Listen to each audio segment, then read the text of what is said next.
Ok. Oui. Oui, c'est la loi. C'était la loi de Moïse. Non, c'est fini. On ne peut plus la payer, la dîme, depuis 2000 ans. Depuis l'œuvre de la croix, depuis que Christ est allé sur la croix, la dîme est devenue caduque. On n'a plus à la payer. Voilà. Tu l'as payé pas? Tu l'as payé? Ah ok, ben ça va. Ça va. Oui.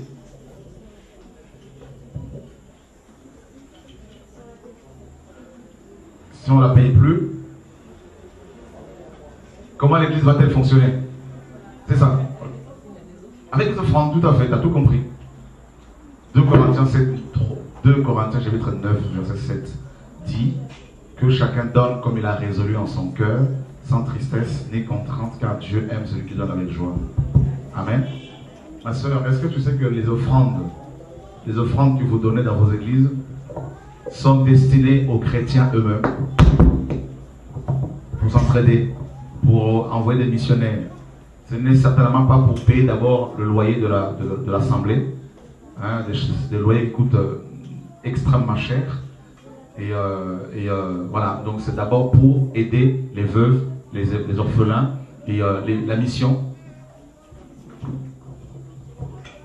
La dîme, c'était la loi. En fait, donc qu'est-ce qu'on doit donner alors? Les offrandes libres.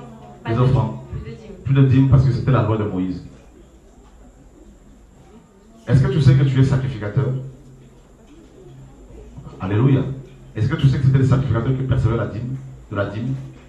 Maintenant, en tant que sacrificateur, pourquoi les pasteurs ne vous disent pas, vous aussi vous devez, dans ce cas-là, prendre la dîme? Parce que vous êtes sacrificateur. Sous la loi de Moïse, c'était les sacrificateurs qui prenaient la dîme du peuple. Tu vois, non? Comment? Vas-y, tu peux t'exprimer, pas de problème. Vous entendez quoi par ça?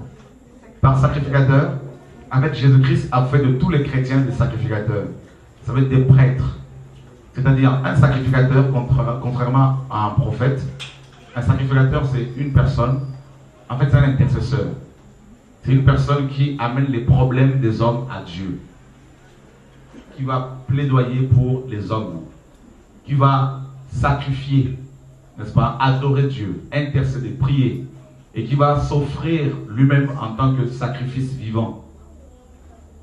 Vous voyez? Un sacrificateur, c'est quelqu'un qui sacrifie. Qui offre des... L'homme de Dieu vit de la parole de l'évangile. On n'a pas dit l'homme de Dieu vit de l'évangile. Je veux dire... le Seigneur, 1 Corinthiens 9 dit que le Seigneur a ordonné à ceux qui annoncent l'évangile de vivre de l'évangile. Alors, posons-nous une question. Qui sont ceux et celles qui sont appelés à annoncer l'évangile? Ah! 1 Pierre 2, 9 nous dit que nous sommes appelés à annoncer les vertus de Dieu. Donc, en annonçant l'évangile, forcément tu vis de l'évangile parce que l'évangile c'est Jésus. Et c'est lui qui est la vie.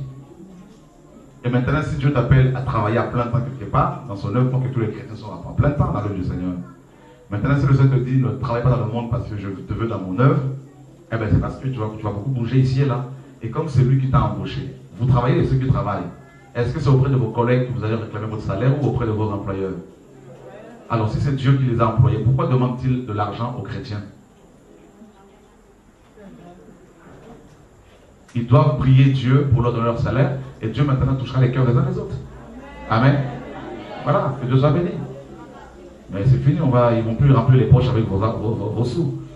C'est fini. Et les vrais pasteurs, ils vont se lever pour annoncer la vérité. Amen.